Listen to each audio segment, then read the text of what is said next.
So you want to make money with a YouTube channel, right? Great. Stop listening to everyone else's advice right now. Seriously. Most YouTubers that are teaching, how to YouTube content are just recycling the same useless strategies that might get you plenty of subscribers and views if you're lucky, but will never buy a damn thing from you, okay? And I built a channel to 1 million subscribers making multiple 6 figures per month, and I've helped clients like Sean go from being stuck for literally years at $30,000 a month to hitting over $500,000 in revenue just last month. And it's not by following the rules, it's by breaking them strategically, okay? And I know what you may be thinking. I don't have time to create YouTube videos, or, I'm already a business owner. I can't spend hours experimenting. Or maybe you already have a YouTube channel and you think you're stuck because you're in a situation where you're getting views, but you're not actually making money. Or maybe you think, oh, I travel a lot. I need something that fits my schedule. Look, I get it. That's why what I'm about to show you isn't about grinding out content 24/7 like some kind of YouTube slave. And I focus on the parts of YouTube that actually make money, not just getting views. And today I'm going to show you exactly how to do this with my 5-step blueprint that completely ignores conventional wisdom. And this isn't about gaming the algorithm. It's about building a channel that prints money while you sleep, even if you only post once a week. So if you're ready to build a YouTube channel that actually funds your lifestyle instead of draining it, stick around. This is going to be worth every second. And if you appreciate me dropping this course level content that usually people would have to charge thousands of dollars in order to access, then go ahead and gently tap that like button and let's jump into it right now. All right, so the first step is expansion and contraction. And everyone is absolutely obsessed with finding their niche. And yeah, you should be. You should niche down. Everybody knows this. But here's the reality. The first time you try to identify your niche is gonna be garbage. It's not gonna be perfect. And your ideal viewer is not the same as your ideal customer. There's a mismatch. Let me give you a real example. One of my clients helps people get cybersecurity roles, actually a very specific cybersecurity role. But guess what? Their best performing content is about IT roles. Cybersecurity is a type of IT, but it's really a different niche. So why does this work? Because people in IT want to transition to cybersecurity because it pays higher, right? Cybersecurity jobs pay more and they have better work-life balance. So even if you're sitting there thinking, I already know my niche, right? I know everything. Don't skip this part. You need to understand that your ideal viewer isn't necessarily going to be your ideal customer, because what you're going to be targeting on YouTube is getting as many ideal viewers as possible so that you can attract as many ideal customers as possible. Because if you have an audience of 1,000 of your ideal customers, that's great, but you could reach way more people, 10,000, 20,000, 100,000, if you just have a larger audience of ideal viewers that then prompts the algorithm to send you more of your ideal customers. Because the algorithm is really good, don't get me wrong. It's phenomenal, but it's not perfect, right? It's not gonna always send you the exact perfect person to your channel, because YouTube's gotta make money. They're gonna send people that are interested in your content in general to your channel, and chances are, especially if you make your content in the right way, you're gonna be getting a whole lot of your ideal customer that way. So the people watching aren't always the people buying your It's just that simple. And this is especially true if you've tapped out your niche, right? If you've already gotten all of the cybersecurity people, you might need to expand to IT because those people want to transition anyways. And this is expansion and contraction, right? You have to test different video ideas and different niches. Nobody in the entire history of YouTube has just figured it out, their perfect niche on day one. Nobody. Everyone had to go through this process of testing a bunch of stuff out, and seeing, first of all, how to get viewers, but how to get the right viewers that are close enough to being your actual client avatar so that a good amount of them actually end up buying your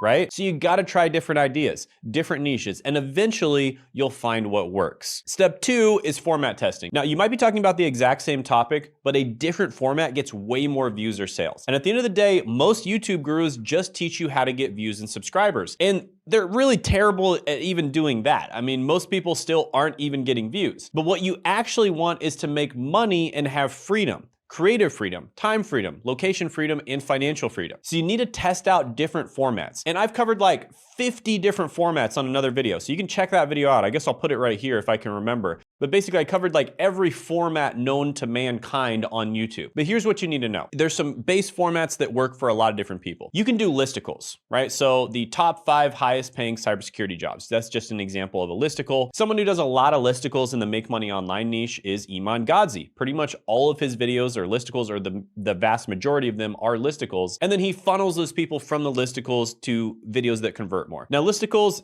tend to get a lot of views, but they tend to be a little bit shallow, right? They're not really deep. They're not deeply helping someone. They're kind of just helping them with little tips and tricks here and there. So a lot of the time, if you're going to be making listicles, you want to funnel those people to other videos that actually give them deeper value and allow them to really get to know, like, and trust you, okay? How-to format. How to get a high-paying cybersecurity role. This is just an example of the how-to format. These videos tend to be a little bit better when it comes to converting people. In fact, a lot of the time you can just make how-to videos and convert them right off of YouTube. Also, people love to watch how-to videos, whereas listicles are extremely easy to consume, right? You can just kind of put one on in the background and they're just little tips and tricks and they might help you here and there. How-to videos, you do have to actually pay attention a little bit more, right? Because they are how-to, so, you know, they're not always going to be as easy to consume, because if you miss a few steps here and there, then it might be difficult for you to figure out the rest of the video, okay? You know, an example of a how-to would be how to get a high-paying cybersecurity role. Step-by-step guides are next. An example of a step-by-step guide to applying to cybersecurity jobs. Now, step-by-step guides are like how-to videos, but they're more step-by-step. So it's more of like, okay, you start here, then the next step is this, then the next step is that. And they tend to go a little bit deeper as well. A lot of the time you're going to be giving them examples too. So these tend to do quite well. They tend to get a lot of views and they're a little bit better for conversions as well. Then you got challenge format videos. An example of this would be, I got a student a cybersecurity job in 2.5 months. So this is basically where you would take them through the process of exactly how you were able to challenge yourself to get this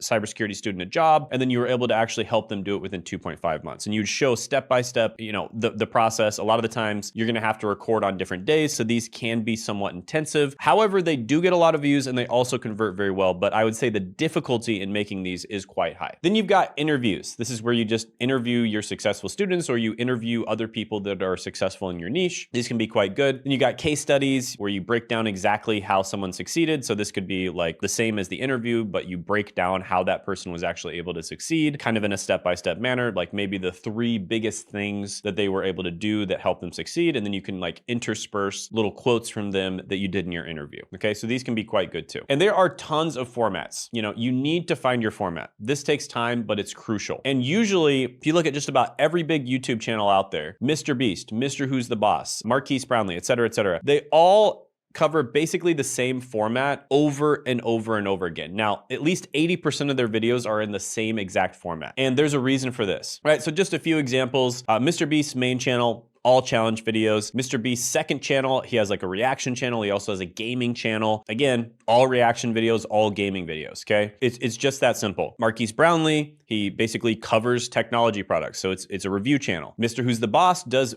listicle reviews. So that's kind of a hybrid format where he reviews a bunch of different things on one video. And almost all of his videos are like that. And you know, here and there, you might see a video that's not like that, but 80% of their videos are like that. And there is a reason for that, okay?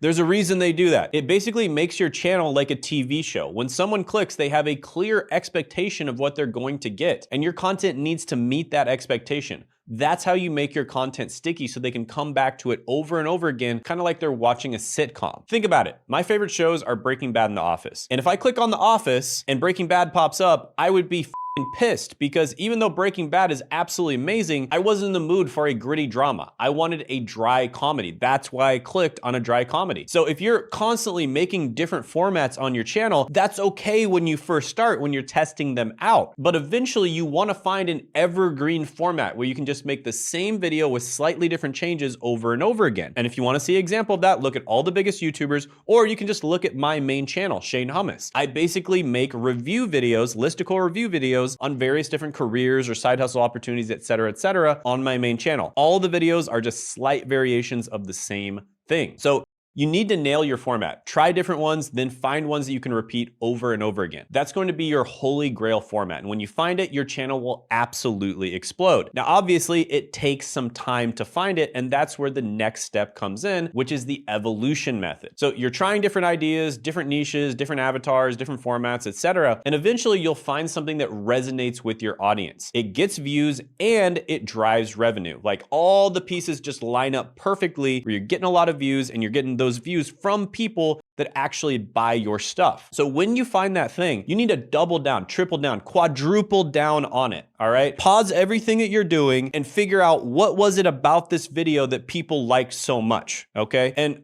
I like to explain this with what I like to call the oil rig analogy. So oil companies, basically, they found tons of oil in the last 5 years. Countries that used to have to rely on other countries for oil now have their own reserves. And how did they do it? Well, it's literally a matter of national security because you don't want to have to rely on other countries for your oil, right? It's nice to be able to just have oil in your own country. So what they do is they send tiny teams. Usually it's just like one person to thousands of different locations, literally thousands of different locations. And they look for signs of oil. They're looking for positive signs. So they might look for certain types of rocks that indicate that oil might be there, just as an example. And usually they're sending out geologists to do this. And once they find these signs with the small teams, usually it's like one person, maybe two people, they then send a bigger team, maybe 10 people, to look for more signs. And when they find more positive signs, they send a team with a drill, about 100 people, and they might send several teams to that area, right? So they find some positive signs, let's just say in the northwest of the map, they'll send a team or maybe even several teams of people to that area, teams of 100 people, and they'll start actually looking for oil. And these people have drills, right? They're not looking for signs of oil anymore. They're actually looking for the oil itself. And they build, and if they find some oil, they're gonna drop everything they're doing and send like thousands of people. They're gonna build an entire town with infrastructure, hospitals, movie theaters, streets, right? Like almost like a mini country dedicated to getting that oil out of the ground. And this is exactly what you do with YouTube content. You see positive signs with certain videos, then you ask, what made this video different? Was it the format? Was it the idea? Usually it's the idea, but could you be editing, or could it be your editing, your intro, your delivery style, your thumbnail, etc.? The way you package the video. And you figure that out. You make a hypothesis and you create more content similar to that successful video. Then you analyze the results and maybe you make like 5 similar videos. One of them does extremely well. The one that you made that was on a similar idea, that one does extremely well. Perfect. You know that it's the idea. And then you make more content like that one and eventually something absolutely pops off. We're not talking about just getting a few thousand or 10,000 views. We're talking like 100,000, maybe even 1 million views depending on your niche. Okay. And that's when you drop everything else and all of those other projects, you just abandon them. Okay. Literally just abandon them. There's been times when I've done this where I'd put,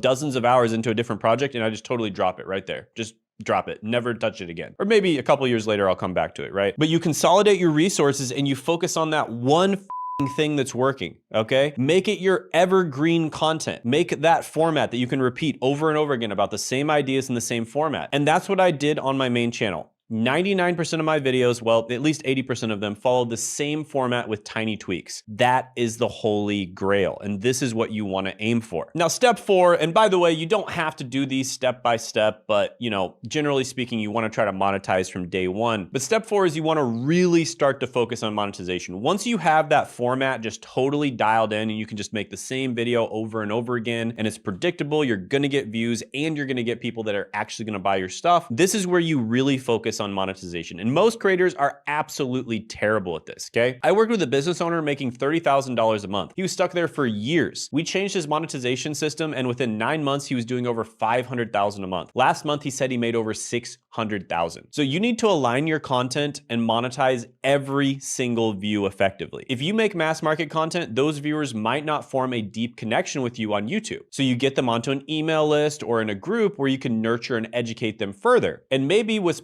mass market content, only 1% of your audience is ready to buy. But after nurturing, you might get 5% ready to buy. That's 5 times more revenue. Now, if you're making niche content, a lot of the time you could just have the most dead simple funnel in the entire world. I literally used just a Calendly link as my funnel when I started this channel, for instance. You could have just the most dead simple funnel ever, something basic set up with Go High Level or just a Calendly link, and you can still make money. I was just talking to a client last night who literally just re-uploads his webinars that he does. He's in an incredibly niche area. He usually works with like business owners that are doing at least $10 million a year, like bare minimum $10 million a year. Once in a while, he might work with a business owner doing less than 10 million, like maybe 3 to 5 million a year. But most of the business owners he works with are doing 10 million a year. And he has the most dead simple content ever. He literally doesn't even have links on his channel. They have to search him out in order to find his actual offers. And he's still making sales, right? So if you're talking, if we're getting really niche here, you could have the most dead simple funnel and make the the most dead simple content and still make money, which is why I recommend that people start off niche, because it's just way easier to make money if you're making content that is specific to a very specific type of person. And by the way, all of the mass market YouTubers in the make money online niche, and really every niche, started off niche, right? They started off very niche. Alex Hormozy, he started off just by talking about gym content. Almost all of them started off incredibly niche, and then they made the decision to expand and get more mass market. So if you're making niche content, monetization is an absolute breeze. It's gonna be incredibly easy. If you start to make mass market content, that's where it gets more complicated. A lot of the time you're gonna have to funnel them to other videos on your channel, and then you might funnel them into a free group or onto your email list, and then you convert them from there, right? So it's gonna get a lot more complicated and a lot more advanced, but you're also going to reach more people when you do that, okay? So that is the upside of doing that. But I always recommend to start off niche, because you can make sales from day one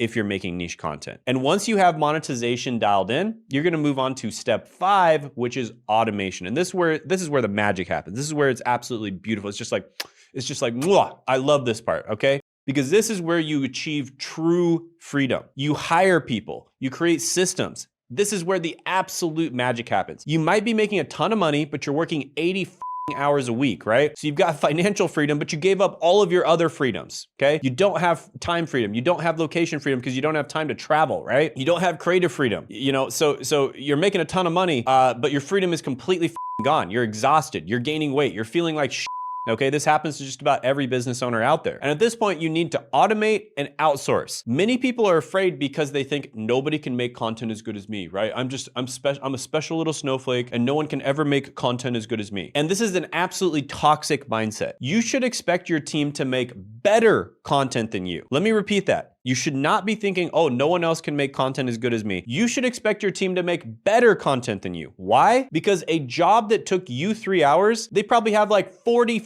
hours to do it. So after they spend 40 hours on it, the content should be pretty good, right? You know, you spend 3 hours editing a video, they get to spend 40 hours to edit. That video better be amazing when they're done with it, okay? So they can absolutely make better content than you. And same with content writers. Like if they have a week to write what took you a few hours, that content better be unbelievable, okay? So this is how you scale your business.